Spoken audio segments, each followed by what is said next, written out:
नमस्कार मु अभिराम आपको स्वागत करुच्ची आपण प्रिय चैनल आजाद न्यूज को। तेणु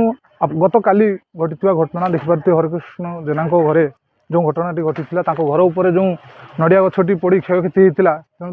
सफा करने साहाय्य हाथ बढ़ाई Chandrashekhar Azad trust and foundation बस्ता बालियापाल ग्रुप्र सदस्य और सदस्य मैंने आसी पहुँची जाइए घर निकट में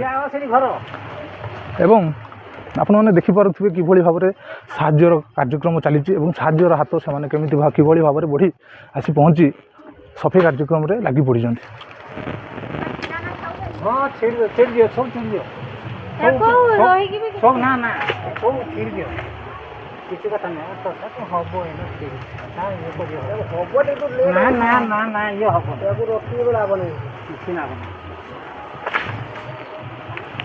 ना